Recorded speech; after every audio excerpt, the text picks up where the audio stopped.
Welcome to the fifth audio in this series. So we're still on book 4. I told you that book 4 or volume 4 in this series, Fibromyalgia, Roads to Recovery, written by myself under my pen name Elizabeth McSweeney. I told you that this volume is massive. It's like an encyclopedia all of its own. It's a cornucopia of useful information, hopefully all useful information. So these are the support notes to help you with the materials in volume 4 or book 4 of the series.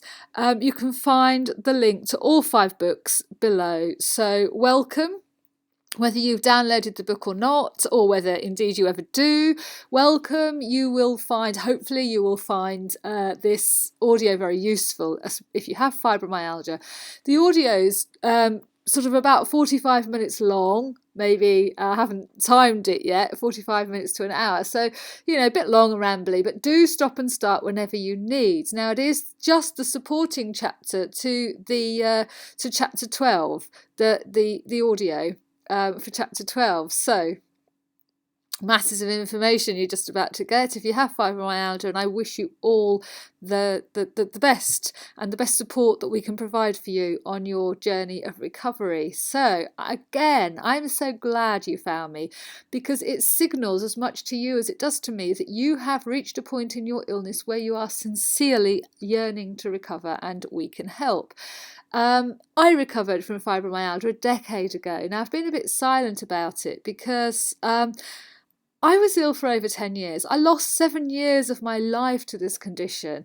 After I recovered, I really didn't want to think about it. So I wrote these books, and I did start communicating with people about the books and my recovery, but I just didn't want to think about it. I just wanted to get on with my life. So 10 years later, having got on with my life, I'm feeling much more confident and happy about reaching out and helping other people just like you to find, your road to recovery. So of course I'll share with you my journey and how I did it and what I did, but it didn't happen overnight. It was just as much a spiritual recovery as it was a physical one. I'm going to record a different series about the more spiritual or esoteric aspects of fibromyalgia, along with some specific audios to help you. So first, as usual, I want to begin with gratitudes. And so it is with sincere gratitude that I stand here today to be able to help support you. I know how difficult it can be to see positivities within the soul-destroying, painful, everyday condition that is fibromyalgia. And I can't stress how important it is. It's really important to find something in every day that you can feel grateful for. So, however difficult your day was today, please take this moment to think about one good thing, at least one good thing, something in your day today that you can feel grateful for. For me, it was I saw a robin. A robin came to the back door of my kitchen today and just gave me a moment of pleasure. In the first 4 audios, I've repeatedly mentioned 3 of the 7 healing principles that I talk about throughout the book series. These principles help me form a holistic framework to my road to recovery, and they are, if you like, keys in the recovery process. The first is about healing of past traumas. Now, everyone without exception who wrote to me suffered a trauma or series of traumas that seemed to trigger their fibromyalgia. The healing of sleep disturbance, another crucial key. Sleep disturbances are so characteristic of fibromyalgia condition. We could debate whether they're a symptom or in fact a cause, because we know that without deep healing sleep, our body has an inability to recover or reset itself or rejuvenate or heal. What we don't need to debate is the fact that in order to recover, you need to have deep healing sleep. So as you get better, you will sleep better naturally. But for now, if you need to knock out sleeping tablets, don't feel ashamed about it. I promise you, you will be able to get better all in good time. Now, if you missed it at the end of the second audio in this series, the support notes for book 2 or volume 2 of the books, there is a guided yoga nidra sleep meditation. I will record a dedicated track that is a yoga nidra sleep meditation. I think I could do with a bit of help here. If you, for example, are a musician and you can produce some beautiful relaxing music, or an artist that could produce a beautiful relaxing animation to go with that yoga nidra sleep meditation, please do get in touch. The third key that I keep on about is to become aware of and to recognise the triggers in your environment. And triggers include codependencies and relationships with other people. Sometimes we talk about relationships, being toxic or environments being toxic. So please be aware of any triggers in your environment that might be setting off your fibro flares, exhaustion, or pain feedback loops. This concept of our oneness of our environment is, in Buddhist terms, known as Esho Funi. Now, I'm a practicing Buddhist, and without my faith, I think it would have been very, very difficult to find my road to recovery from fibromyalgia. Now, I'm not suggesting that you need to become a Buddhist, but I am suggesting that you need to muster some depth of faith, as in you need to know that you can, despite what lots of other people have told you, you can recover from fibromyalgia, because I did. And there really is nothing exceptionally special about me. And after 10 years, it's definite recovery. So I'm standing here today to say that 10 years ago, I recovered and I remain medication-free, pain-free, symptom-free and fibro-free. So this audio 5, is the support material for chapter 12 in the 4th volume of the ebooks, and you can find the links to all the books below. So we're on volume 4 or book 4, and chapter 12 is in volume 4. This chapter is all about vitamins, minerals and nutrition, and the role of vitamins, minerals and nutrition in your symptom management and condition reversal. So the 5 ebooks were written after thorough research into the condition that's fibromyalgia, and by collating research information from other people who responded to some research I did that was published through Fibromyalgia Association Network. Half of the contributors to my research mentioned the importance of vitamins and minerals, and there is a wealth of information suggesting that various supplements for fibromyalgia, so this section could be a whole section in itself. Half the respondents were sort of quite ambivalent or nonplussed about whether they used vitamins or whether they helped or not. So obviously, vitamins, minerals, B vitamins, magnesium, malate, selenium, vitamin C, they're all good to boost your immune system, as are various other herbal supplements. But I want to mention this excerpt from Linda from Buckinghamshire. Thank you, Linda, because she shared her experience of getting help from Dr. Sarah Myhill. Thank you, Dr. Sarah Myhill. And I want to encourage you all to reach out and welcome all the help you can get. Now, Linda wrote, I went to a lecture by Dr. Sarah Myhill, who is a GP specialising in chronic fatigue syndrome. I have a high level of fatigue with my fibromyalgia, and I knew I had to exercise to reduce my pain, but the fatigue was stopping me. Dr. Myhill recommended a blood test for mitochondrial dysfunction. To summarise her recommendations, she suggested I go on the supplements D-ribose, acetyl-L-carnitine and Q10. Now, I've tried some of these separately to no effect, but together they are making a difference to my energy levels. So together, D-ribose, acetyl-L-carnitine and Q10, key here from Linda from Buckinghamshire, that she had tried them separately, but together they were making a difference to reduce her, increasing rather her energy levels.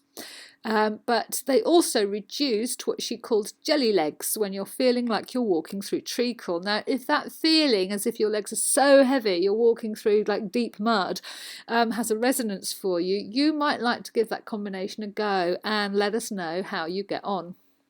So, Lorna from Lincolnshire, she recommended taking 15 ml of liquid glucosamine with MCM every day because, and I quote, since taking this for the pain of my joints, I can now walk upstairs. Oh my God, I remember having to crawl upstairs. She was also taking 300 milligrams of 5-HTP, so, and I quote, she could get a good night's sleep.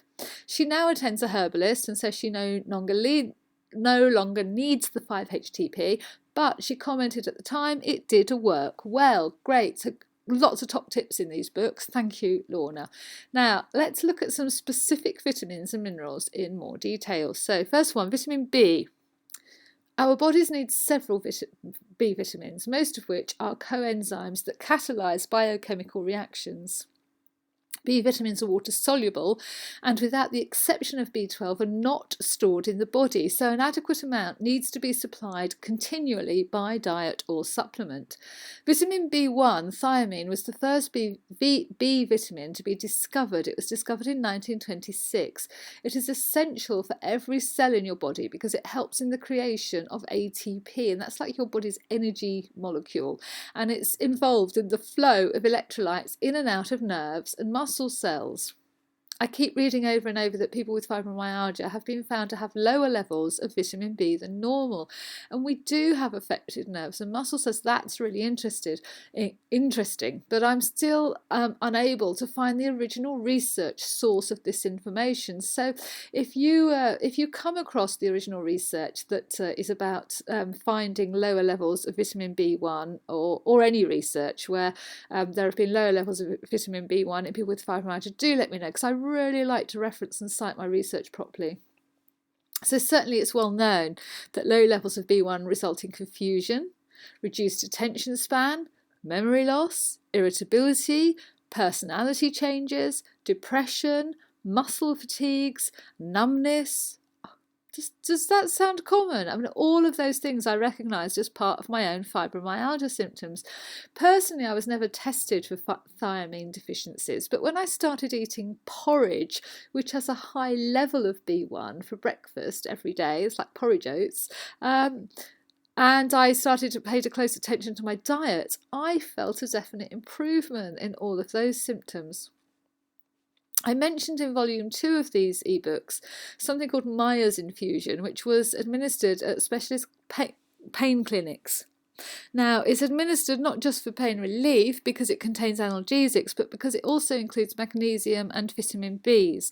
So in 2009, the UK Fibromyalgia Clinic website displayed information about how the body can absorb much larger amounts of B12 by injection than it can orally. And again, if you know of injections being available, particularly in the UK on the NHS, but anywhere in the world by any doctors, please do let us know. We can signpost people on. If you ask your GP for vitamin B12, he or she will first check your blood serum levels, which might be normal. But this test is not necessarily going to reveal deficiency of the coenzymes required for healthy neurological functioning, because it measures blood levels of vitamin B12 and not cerebrospinal fluid levels. But we don't have fluid taken out of the cerebrospinal area for obvious reasons. If you can't access Myers or B12 injections, then try taking sublingual supplements. So they're more efficient than other sorts. Sublingual means under the tongue, so the tablets that melt under the tongue, and it includes dissolving tablets or liquids. Now, these are more readily absorbed than digested tablets and may be helpful alternatives to injections. Now I'm going to quote some research. So in one clinical trial, a 50 to 80% improvement in symptoms was noticed when 2,500 to 5,000 mcg of vitamin B12 was injected every 2 to 3 days. That was researched by Lapincheni in 1993. For those of you who intend to get well enough to travel off to exotic adventures places, when I recovered, I made a determination to go and visit the Himalayas, which I did. So it might be useful to make a determination on your head of something you'll do after you recover, and then you have something to look forward to, right? But if you're going to go off and travel or even holiday in exotic locations, you might like to know that high doses of vitamin B complex can be used as a deterrent to mosquito bites, because mosquitoes do not like it when we smell. They don't like the smell of us sweating out or perspiring vitamin B. You might also like to note that the absorption... Oh, sorry, just killing something. Not really. Just knocking something off my table, getting too excited. Where was I? You might like to note that the absorption of thiamine requires magnesium. So, We've got a combination here, vitamin Bs and magnesium. In 2010, the UK Fibromyalgia Association shared this information, and I quote, "Many patients with fibromyalgia report significant reduction in pain using a combination of magnesium and malic acid. Their combination was 300 to 600 milligrams a day of magnesium and 1,200 to 1,400 milligrams a day of malic acid." So that's a kind of ratio of almost 1 to 4, isn't it? 1 to 3, 1 to 4. Pain levels frequently declined within 48 hours, as evidenced by decreases in the tender point index. So remember, this is a quote that came from the UK Fibromyalgia Association website in 2010, referring to that tender point index that's used often to diagnose fibromyalgia. So that within 48 hours, with this magnesium and malic acid, there was evidence of a decrease in the tender point index, and symptoms of fatigue reportedly improved within 2 weeks. So for those of you who do not believe you can recover, look at that fact. It was very simple. In general, the website went on to say this combination increases energy production and reduces lactic acid, which is a source of the muscular tenderness and pain that fibromyalgia patients experience. Again, if you can find the original research documents and let us know, we can reference the wonderful people who've actually produced this research data. But thank you to the UK Fibromyalgia Association for publishing that. Gives us all a lot of hope. Now, on to magnesium. Magnesium is essential in our body metabolism of cellular energy. It's also essential for the breakdown of fatty acids, for DNA metabolism, for nerve function and neurotransmitter efficiency. Magnesium plays a role in the activation of B vitamins. So it has been found that people with fibromyalgia have a deficiency of magnesium, which can cause migraine headaches and Raynaud's phenomena, both common in fibromyalgia and both of which I used to suffer from. And that's just reminded me, because Raynaud's phenomena or Raynaud's syndrome was something that came on in my life when I was about 19 or 20, and it was 20 years later that I went through this journey of fibromyalgia and recovered. And thinking about this now makes me realise that I haven't had those symptoms for years. I obviously wasn't missing them, didn't think about it.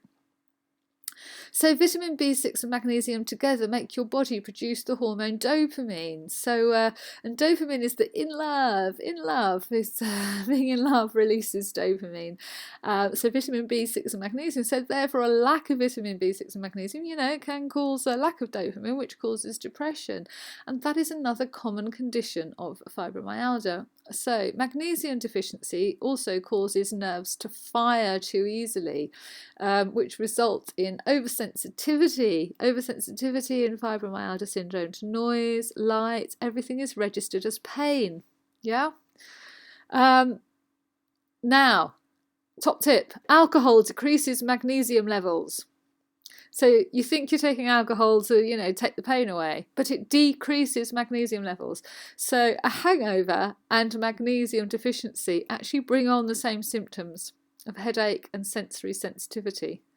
One woman did describe fibromyalgia to me as like having a permanent hangover, even though she never now drinks. And it does feel like a toxicity, that toxic feeling, that toxicity and sensitivity, may well be about your levels of magnesium. So if you have fibromyalgia, do try and avoid alcohol. I know for many people, they say it helps with their pain or it's a treat on a Saturday night, but it could be making your symptoms worse. And until you have rebalanced your body and recovered, you might really, really think about stopping with the alcohol altogether. So, now, question. Remember the knots of myofascial pain caused by an excess of the neurotransmitter acetylcholine at the motor end plates of your nerve terminals? Yeah, no, I maybe thought you might not remember that one. You'll remember the feeling of the knots of the myofascial pain. But this was something I mentioned in chapter 3 in volume 1 of the ebooks Road to Fibromyalgia, Road to Recovery. Well, magnesium inhibits acetylcholine, and there have been studies showing, it inhibits the acetylcholine release, and there have been studies showing the effectiveness of using intravenous magnesium to block nerve receptors. So that was like a bit of biochemistry there of how one way that magnesium, can help, right? So magnesium can be used to treat the neuropathic pain associated with fibromyalgia, and some of the pain clinics and around the world, may help with these things like Myers injections and injections of magnesium. So magnesium also regulates the noradrenaline, which we saw in chapter 4 of volume 1, is often cycling out of control in fibromyalgia. So that's the thing that gets triggered in the fight or flight, the constant stress, that cycle. And it's causing constant arousal and overstimulating of the sympathetic nervous system.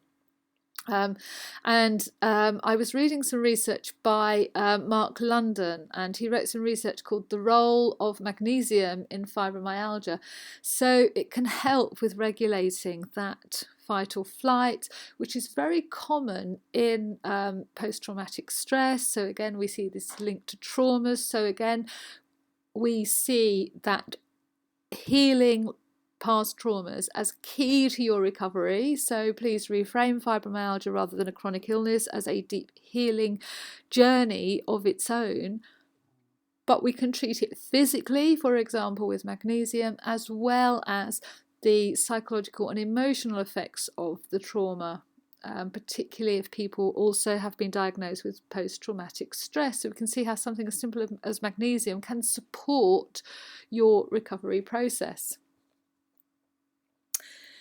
In this paper, Mr. London also suggests that deficiency of magnesium could be a factor in fibromyalgia, and explains why so many women are diagnosed with chronic fibromyalgia after menopause, because estrogen increases the utilization of magnesium. So in other words, low estrogen contributes to low magnesium.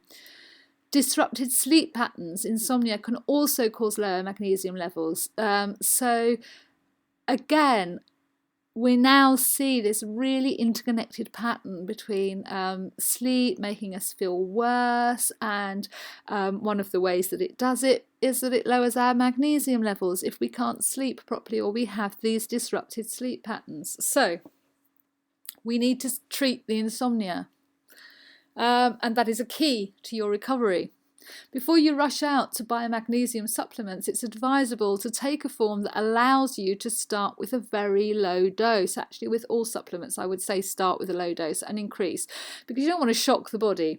Increase the dose, because unabsorbed magnesium actually has a laxative effect on the body, and that might not be so good if you have mobility problems and you need to get to the toilet quickly. So as with anything, to start taking these supplements in low doses and build up. Now, there's another cautionary note, a bit more serious here. Do not take magnesium if you have had kidney failure or myasthenia gravis. Consult your doctor. Now, that doesn't mean you shouldn't have food with magnesium in it. It just means don't overdo it and take supplements. So do still sort your diet out and find foods that naturally have magnesium. But just, temperance with the... you don't go in and take massive amounts suddenly. Now we're going to move on to selenium.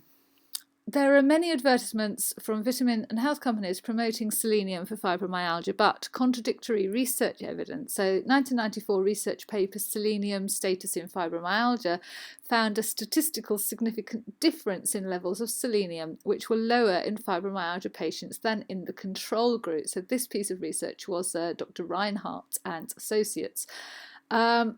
That was in 1994. However, in 1998, a study of 22 fibromyalgia patients called selenium and magnesium status in fibromyalgia found that selenium levels were normal, but they did find that magnesium levels in white blood cells were significantly increased and those in red blood cells were slightly decreased.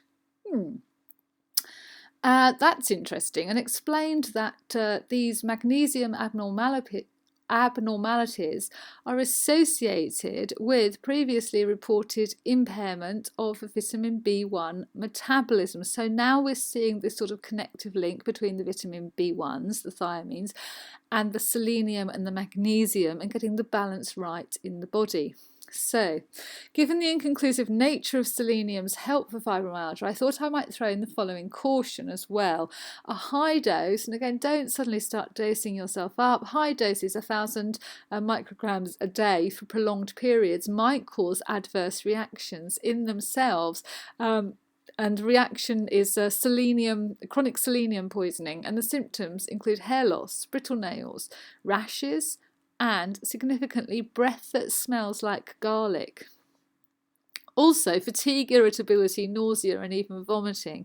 Now, I didn't use selenium in my own path to recovery, so I can't really recommend it. I did take a few vitamin supplements. I remember taking zinc and magnesium, vitamin Bs, but I think that the real path to recovery came through readjusting my diet. So, while we're on words of warning, here's a word of warning about a very common vitamin, vitamin C. Now, it's recommended because of its role as an antioxidant and also its support for the immune system.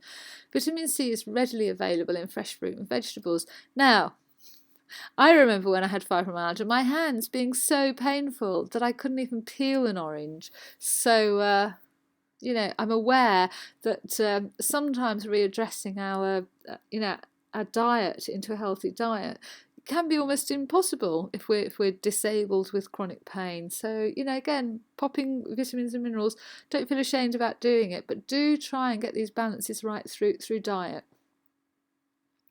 So back to the word of warning.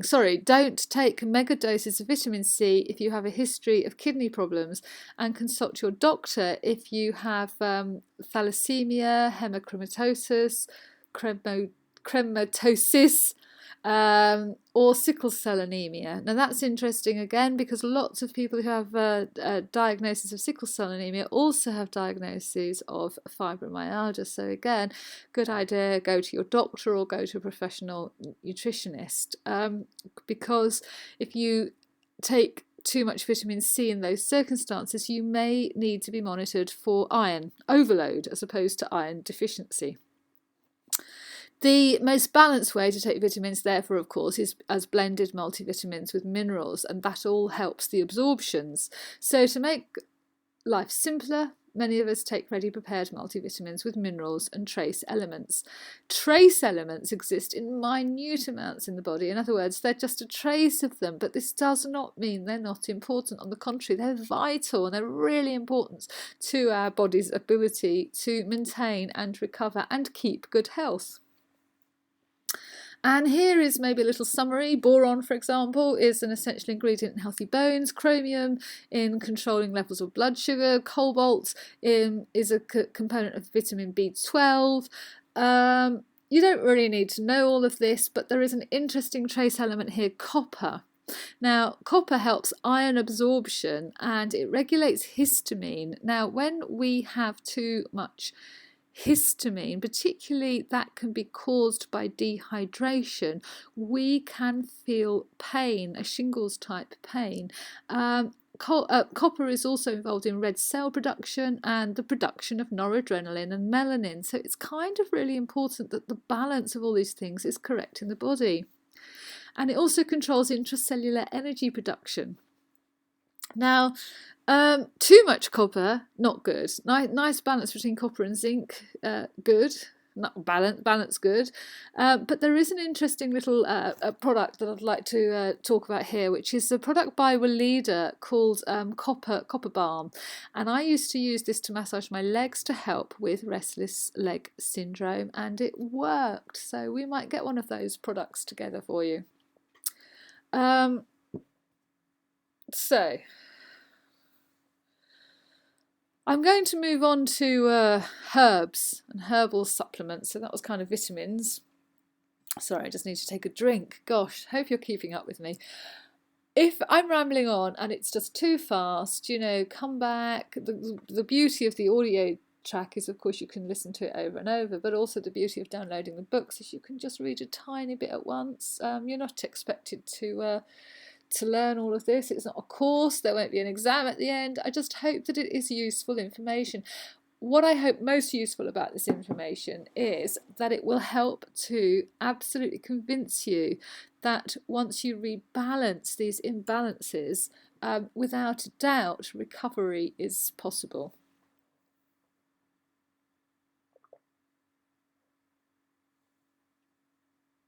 Sorry, so we're back.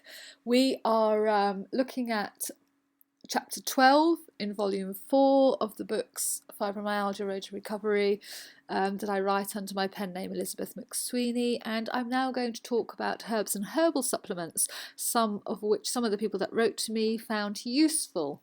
Now, malic acid. Malic acid is a natural fruit acid and it's an important component of the enzymes involved in energy production on a cellular level.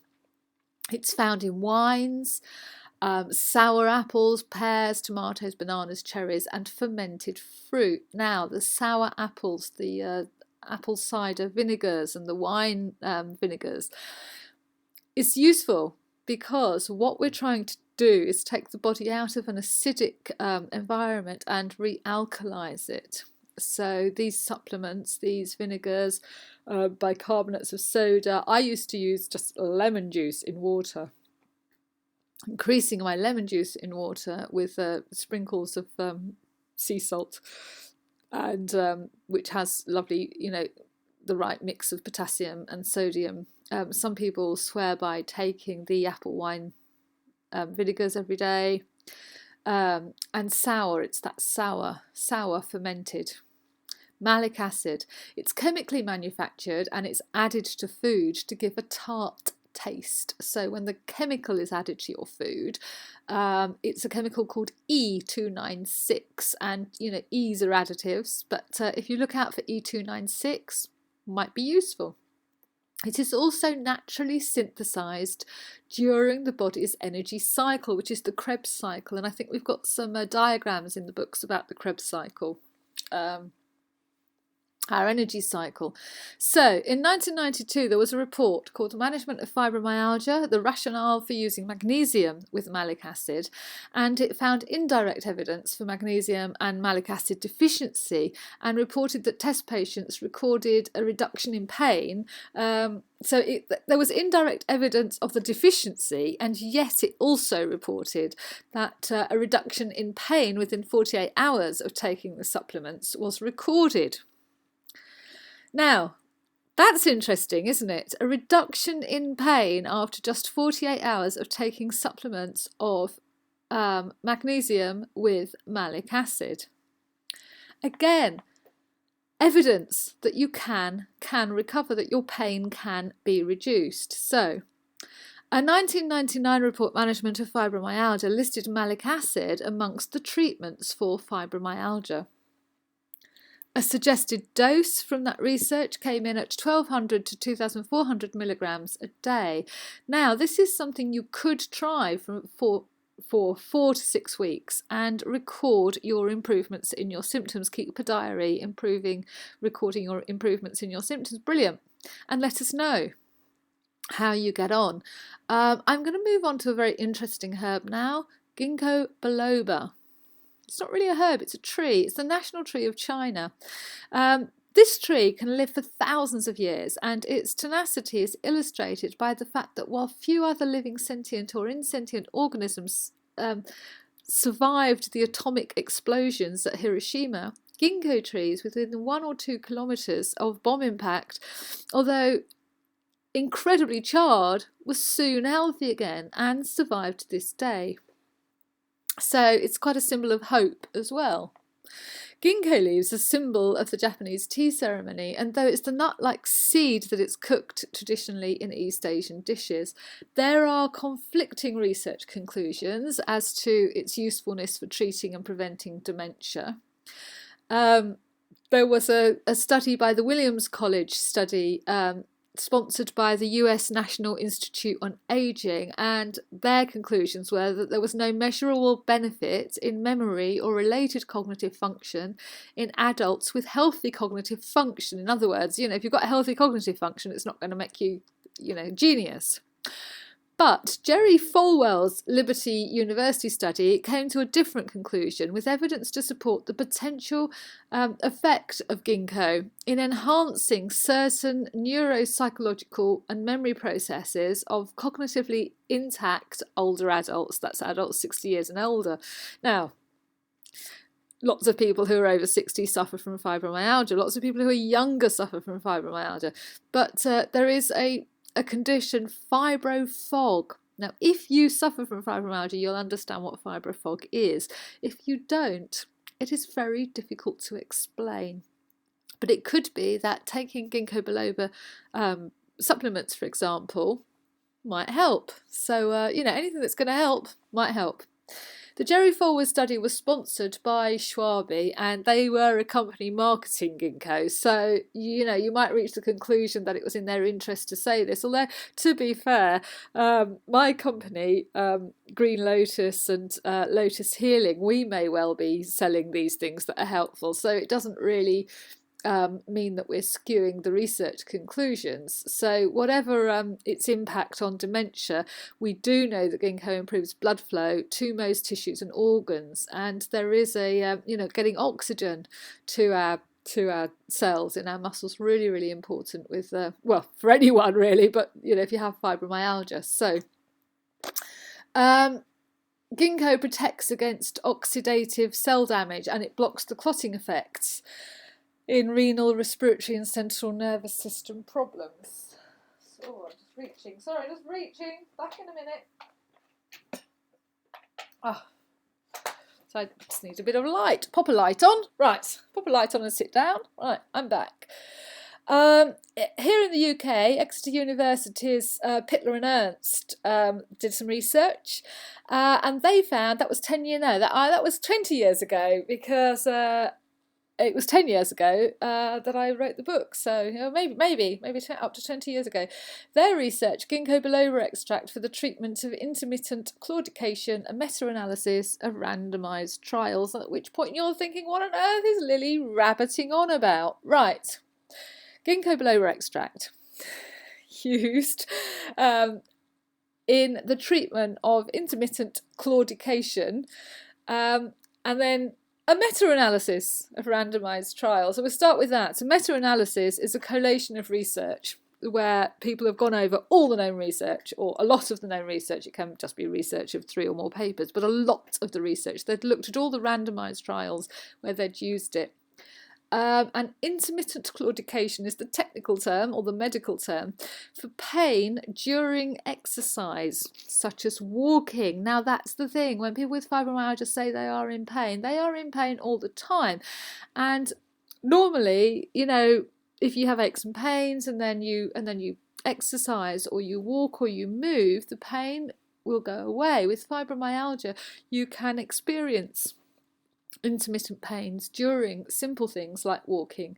So I was very interested in this report because I've experienced so many days, or I used to experience so many days, I should say, where my legs just didn't want to work properly due to pain. And that's really difficult to explain to other people. Pitler and Ernst included 8 randomised placebo-controlled double-blind trials in their research. And so that's quite robust meta-analysis. And their conclusion was they found a significant difference in the increase in pain-free walking distance in favour of ginkgo. In other words, when people were taking ginkgo biloba supplements, there was a significant difference in the increase in pain-free walking distances. And also they found that adverse effects were rare. So, as early as 1992, the peer-reviewed medical journal The Lancet investigated ginkgo biloba's effect on cognitive ability. Remember fibro pain in walking, and also tinnitus. So many people with fibromyalgia do record having tinnitus. I didn't, but it's not uncommon. So, the daily recommended dose of tablets started at just 40 milligrams, taken 3 times a day with meals. Now, the leaf extract is also available in capsules, powders, liquid form, and tea bags, and it mixes really well with green tea and jasmine. Very refreshing. So, again, give it a go. Let us know how you get on. Now, supplements. More complicated supplements. There's a supplement called D-ribose. As early as 1998, there was a study by Park and Olson that reported that people with fibromyalgia appear to have low levels of ATP, and this is a molecule that stores and transports energy. And in 2004, Gebhardt and colleagues reported that supplementation of D-ribose, that's the carbon sugar that forms the base of ATP, might be helpful for people with fibromyalgia. And 2 years later, in 2006, a pilot study by fibromyalgia specialist Dr. Teitelbaum found that D-ribose significantly reduced clinical symptoms in patients suffering from fibromyalgia and chronic fatigue syndrome. And I'm quoting that from the doctor. So, D-ribose is made from the fermentation of corn syrup, and it's available in powder, capsule, and tablet form. I'm telling you that because it's useful if you're a vegan. But again, a word of caution: it is advised not to take D-ribose supplements if you have gout or elevated uric acid levels, or you're diabetic. And in these cases, your doctor would want to take frequent blood samples. If you are taking D-ribose supplements and you want to give it a go to your doctor. Let them know. There's another supplement called acetyl L-carnitine, or ALC. It's been demonstrated in research that dietary supplements of ALC restored mitochondrial membrane potential in old rats compared to young ones. Now, I really do not agree with animal testing, and I had a pet rat, old and young. He was gorgeous. So, however, the tests have already been done, and the results were that it is known to affect several aspects of neurological activity. So ALC affects positively several aspects of neurological activity. It increases cell respiration.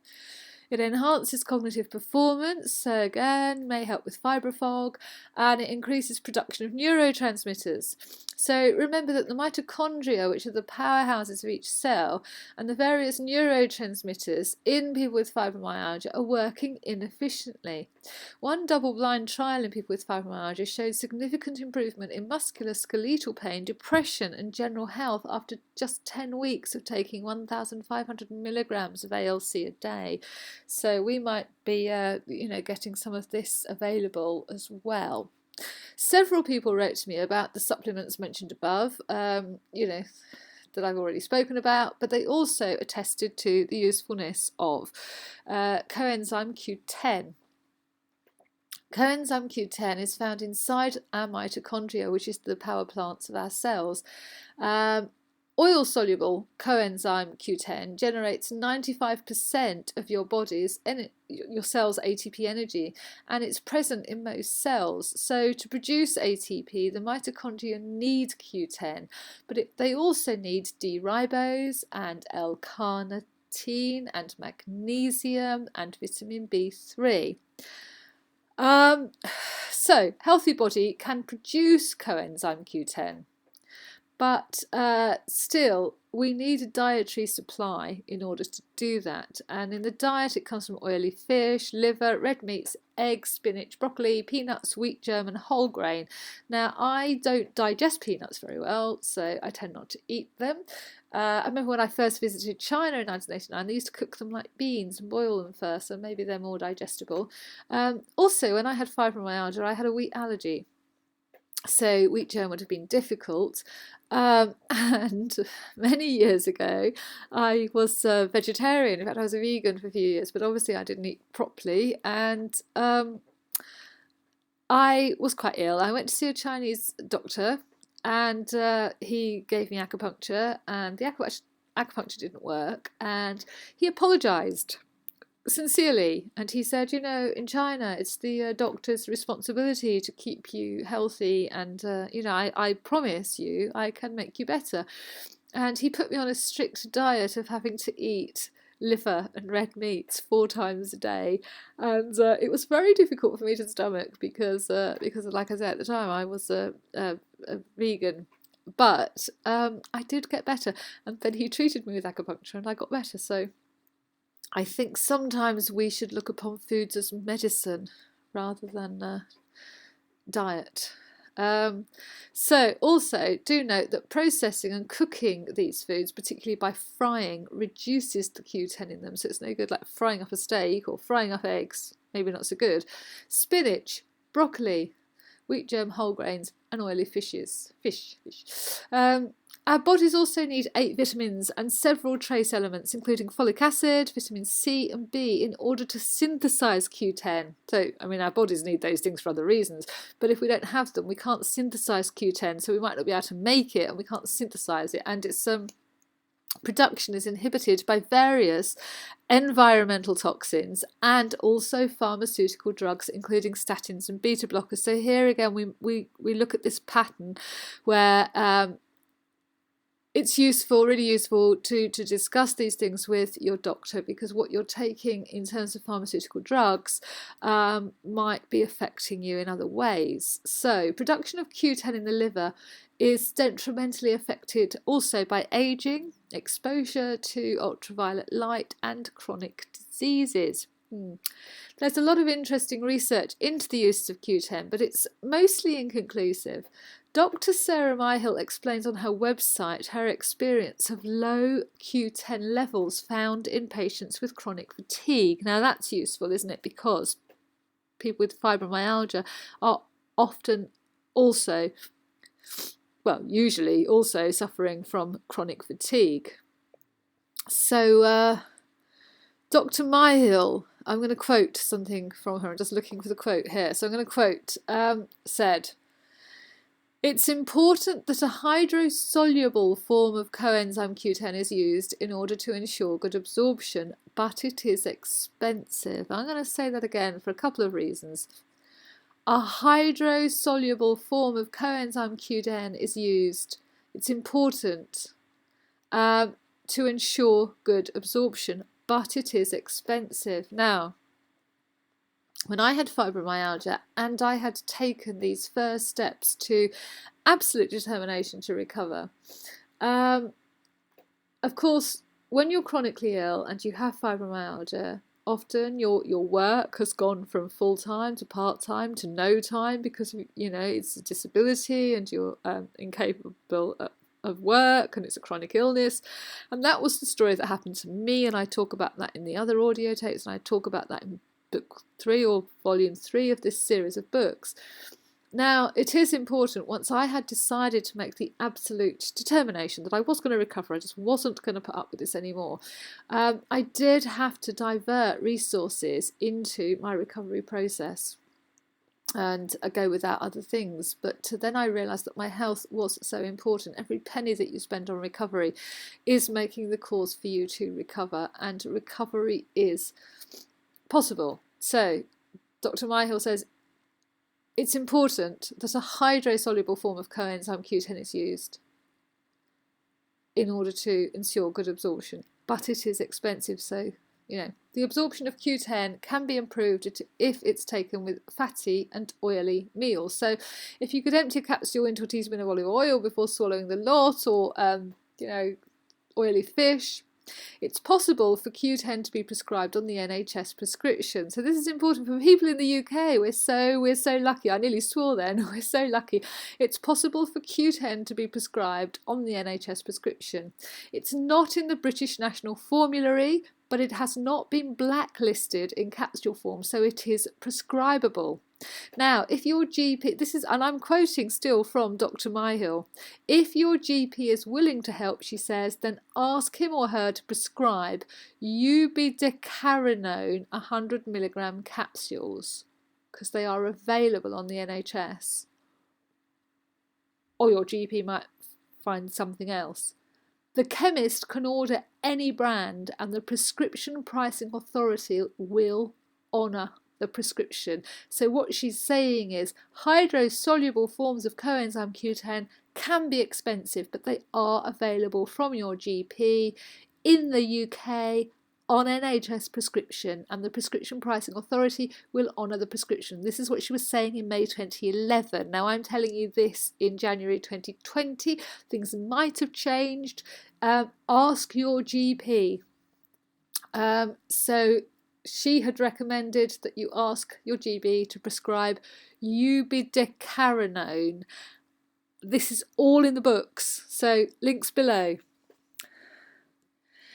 There's also an amino sugar called glucosamine, which is produced naturally in our bodies from glucose and amino acids. Glucosamine is found in cells throughout your body, and it's most prevalent in your joints, where it acts as a building block to create new cartilage. It is produced commercially by hydrolysis of seafood shells, so not suitable for vegans or vegetarians. It's very popular non-vitamin, non-mineral supplement indicated for osteoarthritis and cartilage restoration. Now, actually, my mother, God bless her, she just took her cod liver oil tablets all her life, never had any joint problems. There have been many research studies of glucosamine for this use, and I've heard anecdotally how that it's helped.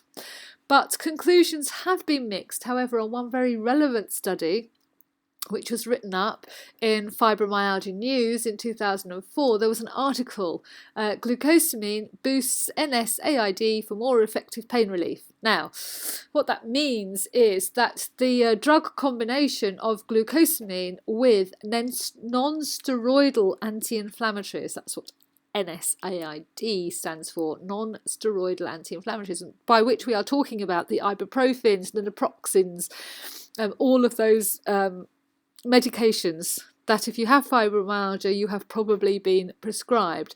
If you take glucosamine with them, this study, the researcher Ronald Tallerida set out to discover whether glucosamine actually blocked pain and how it could improve pain relief when combined with other drugs. Now, the first thing the team found was that glucosamine alone does not block pain, but when it was combined with these such drugs such as ibuprofen and naproxen, non-steroidal anti-inflammatories, it was found that it became more effective than the sum of the two parts. So if you put those two things together, for example, naproxen and glucosamine or ibuprofen and glucosamine, they were more effective.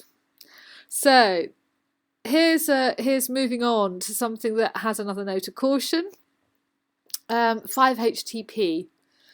So 5-HTP is a naturally occurring precursor of serotonin, and it's made in the human body from the amino acid tryptophan, which is found in turkey meat, in milk, potatoes, pumpkins and green vegetables. As a food supplement, it's marketed as gelatin or capsules, and as a food supplement, it's normally sourced from Graphonia simplicifolia seeds. So actually, as a food supplement, it's normally vegan. Studies have shown that 5-HTP is useful.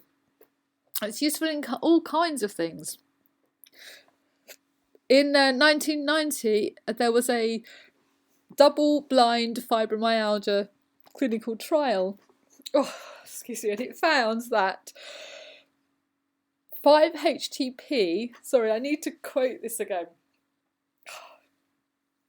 that only mild or transient side effects were reported, so that's kind of useful, and that it was useful in treating the symptoms of fibromyalgia, including chronic headaches, depression, anxiety and insomnia. Useful. But before you rush out and buy it, a note of caution. It can cause hypertension, and It can even have potentially fatal adverse drug reactions to serotonin, called serotonin syndrome. So a bit of a big caution here. If you are taking serotonin uptake inhibitors, SSRI antidepressants, do not rush out and take 5-HTP. Consult your doctor. So you could pop out and try the Q10 though, as recommended by Dr. Myhill, and you could pop out and try some of the other vitamins and nutrients. What I might try and do through my company is actually get these together so we can put them online for you. So, nutrition, along with alkaline diet, is going to play such a major role in your recovery, and I want that to become habitual. I promise you that nutrition, along with alkaline diet, is just going to play a major role. Lots of other things are as well. If I could combine all the framework of recovery that I use to recover and just pop it in a pill, I would, but I can't. So all of these audio tapes, all of these books are building up to the volume 5 of the book series Fibromyalgia Road to Recovery by Elizabeth McSweeney. The links are below, and that's the book where I put the framework together that I used for my own recovery. You might find another way, you know. I'm sure there are lots of ways. Remember, simple top tips. For example, Marmite, good source of vitamin B. Simple top tips, you know, vitamins, minerals, supplements, try and get the diet right. Porridge, very useful.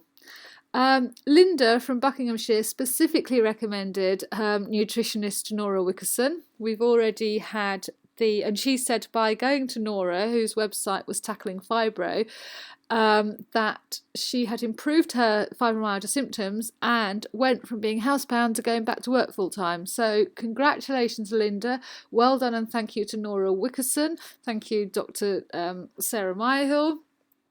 The research in the books and the citations of the research are all in the books, as well as loads of top tips about herbal remedies from lots of other people who wrote in, and they will be found at the end of chapter 12. So before I go today, I want to mention an increasingly popular health and wellbeing supplement, which we also sell direct, and we are developing wellbeing products, and that is CBD from cannabis.